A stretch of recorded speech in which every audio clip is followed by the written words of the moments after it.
Hey folks, check out this slider map in Python.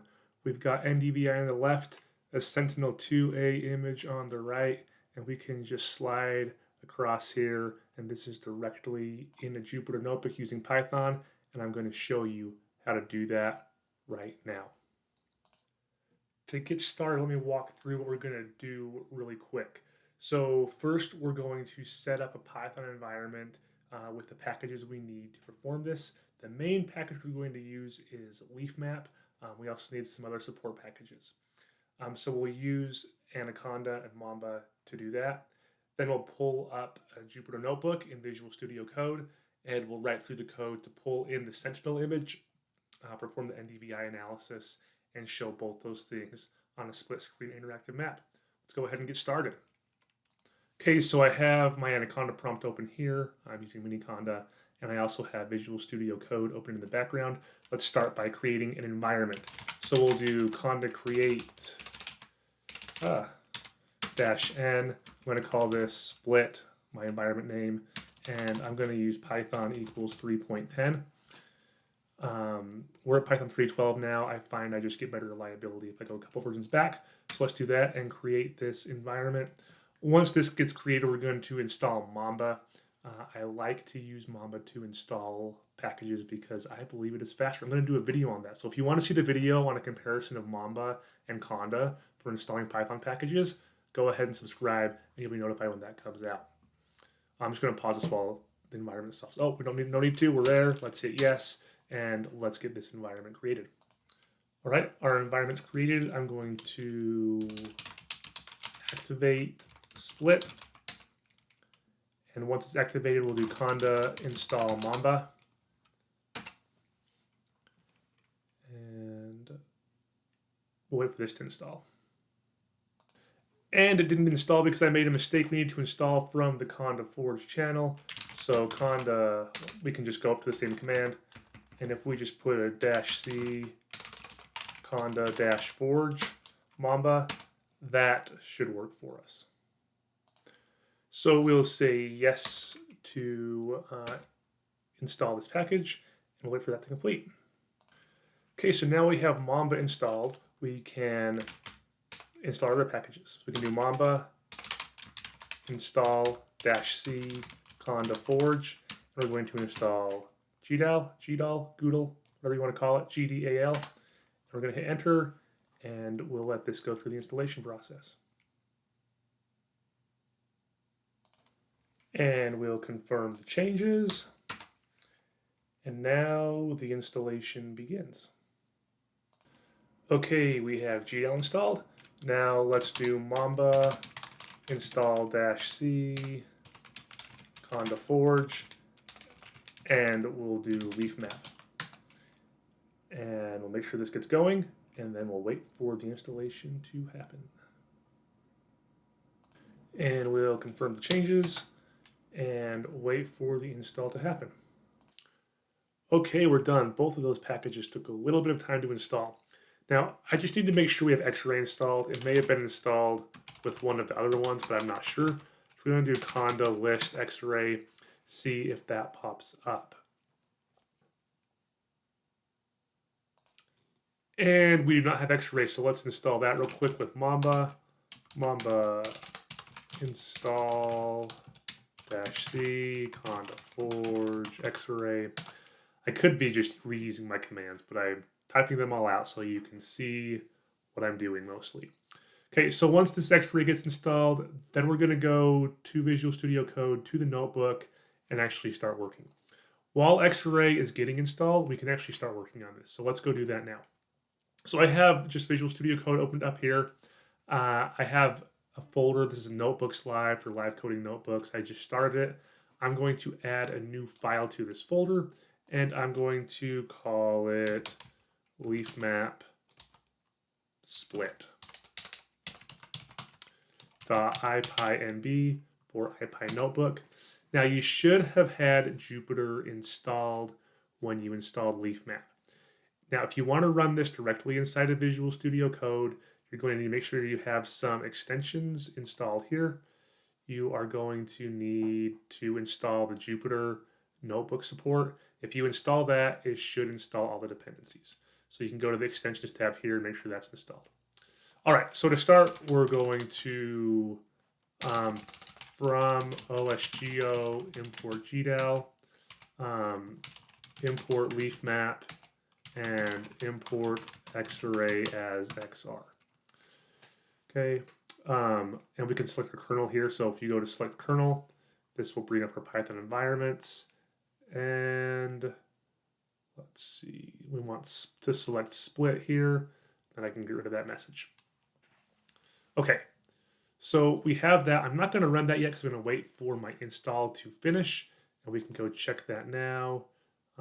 It found the package, but it hasn't installed it yet. So let's just give it a minute there. And so once we have this, the next step here is going to be create a virtual raster from Sentinel to a image. So let me show you the Sentinel image, what it looks like when you download these. So here I'm in the top level directory of a Sentinel image. And if I go in here, I'm going to have some subdirectories.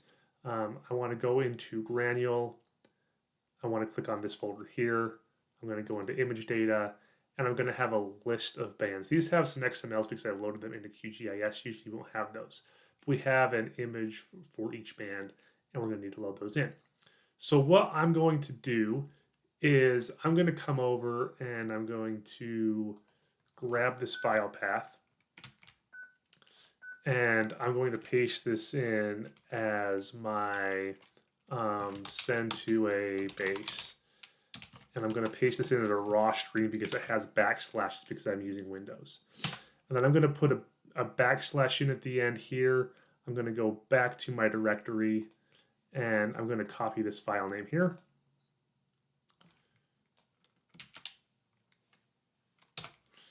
And I'm going to come paste that in here. And now what I'll do with this file name is where it says the band number, so instead of 01, I'm going to put in some curly braces. And this will allow me to format that string. I also need to add in a 0 here. And you see how that turns yellow with the syntax highlighting. Now we're good to go. All right, let's go back and just check on our installation here, make sure we're good. Okay, so you want to confirm these changes so we can install Xarray, and we'll get that downloading while we go here. Okay, so now we have our base name set up here. Let's start a new line. And we will set up and send to a, we'll call this FNs. These are our file names. And this is going to be an empty list. And we're going to want bands 2, 3, 4, and 5. It's going to be red, or sorry, blue, green, red, and near infrared. So we want to loop through those bands. So we want to go for band number in range 2 through 6. It won't include 6. And we want to do send to a FNs. We want to append. And what we want to append is send to a base. And we want to format that with the band number. And notice it was a 2-digit string. So we're going to do string band num.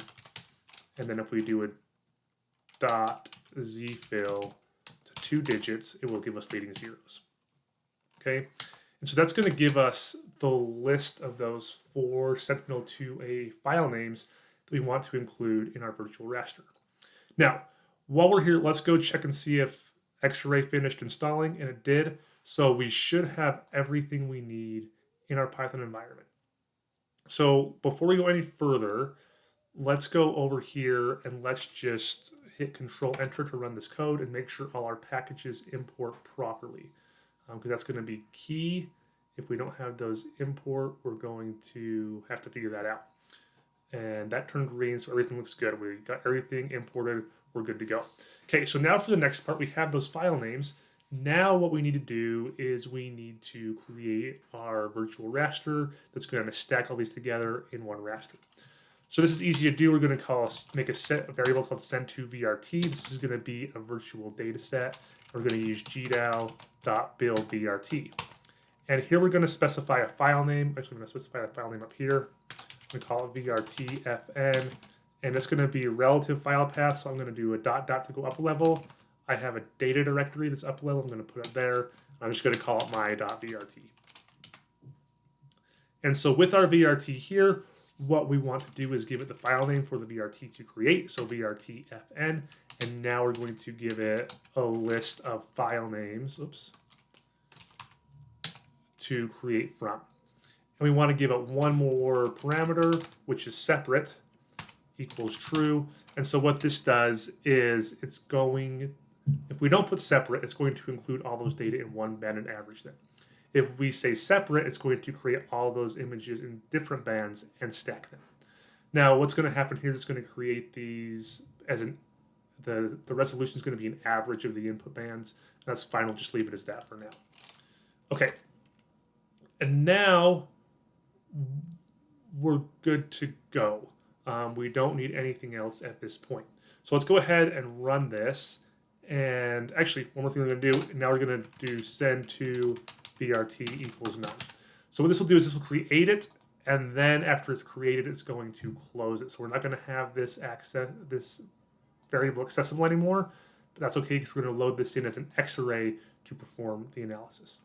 Let's go ahead and hit Control-Enter to run this code, and you can see that it finished quickly. We could go check that, but I'm not going to worry about it. We're just going to go. From here and read this in as an X-array. Oh, and that reminds me, one more package we have to install. We need Rio X-array. So let's go Mamba install -c conda -forge Rio X-array. And what Rio X-array does is going to allow us to read in rasters, RIO, raster IO. If you're familiar with that package, we're going to be able to read in rasters as X-array in an X-array format, so we can do analysis with those. So this is going to find that. We're going to install it. When it pops up to accept the changes, click yes and hit enter, and then we're going to go back. We're going to add that to our imports, and then we're going to be ready to calculate NDVI and make our split data set. Okay, so we have Rio X-array installed. Now let's go back to our notebook. I'm just going to come up here and import Rio X-array. Just import Rio X-array. That's all we need. I'm going to rerun this. Okay, and now we just need to load this in. So we're going to have our send2. We'll call this send2xr, and this will be Rio X-array .open, and we're going to open using raster IO. And here, all we need to specify is our virtual raster file name. And now we can calculate NDVI, which is going to be pretty simple to do. We're going to do this by getting send2 XR, and we want to select the band for near infrared, which is going to be our last band, which is 4. So remember, we got 4 bands. We got bands 2, 3, 4, and 5, where band 5 is near infrared, but it's the 4th band in our list because we skipped band 1. Okay, and we're going to subtract send2 xr.select the red band, which is going to be band 3 in this case, and then we want to divide by the sum of this. So we'll just copy this again, and we'll paste this over here, and now we'll have our NDVI. Now, it might be faster to add these select statements to a new variable and then do the math. We're going to do it this way for now. It's not going to take all that long. So let's hit Control-Enter. That's going to run. It is going to take just a minute because we are working with a full-size Sentinel image. So this isn't a super slow calculation, but it's not super fast. So I'll pause this and we'll come back. I think it should take about a minute. And we're back. It only took 24 seconds. Now we are ready to make our map. So we can do m equals leafmap.map. And now we want to split the map, so m.split map. And what we'll do here is we're going to specify the left data set, so we can do NDVI on the left. The right data set, and we can just give it our file name, so our vrtfn. And now we can give it labels that will show up on the bottom. So left label equals NDVI. Right label equals Sentinel 2A. And now we're going to give it the arguments. These are just extra. I'm trying to type and talk at the same time. These are the arguments that you would give to a leaf map layer. So like if it was leaf map raster, these are the things you'd give. And so I'll show you what this might look like. So we're going to give it a layer name, and this will show up in the legend. And it's going to be NDVI. And then we're going to give it a color map. I'm going to give it Turbo. Turbo is not necessarily the best color ramp for NDVI data, but it provides a cool look, so we'll do that. You can use any matplotlib color map. Now we're going to do right arguments. And this will again be a dictionary. And here we need to specify once again a layer name, which will appear in the legend. So we'll call this Sentinel 2A. And now we need to give it the bands. So these are the bands we'll specify. And this is going to be the display for the band. So we want to display true color. We'll do 3, 2, 1. Red, green, blue. Corresponding Sentinel bands would be 4, 3, 2. Okay, and that's it. That's all we have. Now we come down here and we hit M. And I'm realizing, guys, I'm sorry, I should zoom in on this for you if I can here. There you go. Oops. This says we have a problem, but I don't think we do. Okay, so now we're zoomed in on that, and now we can run this code. So I'm just going to hit Control Enter, and we have an issue. Perhaps you forgot a comma. And I did. I need to put a comma here to separate these two lists. So let's hit Control Enter, and we should get this map generating. Oh, and now we have an issue. Let's see what our issue is. Left arguments. Oh, sorry, it's left args. Both of these are just shortened, so left args, right args. And now let's try that again. And while this is going, I will say I'll post this code on the website on opensourceoptions.com so you can see this. And our layers are invalid. Ooh, this is interesting. Let's see what we have here.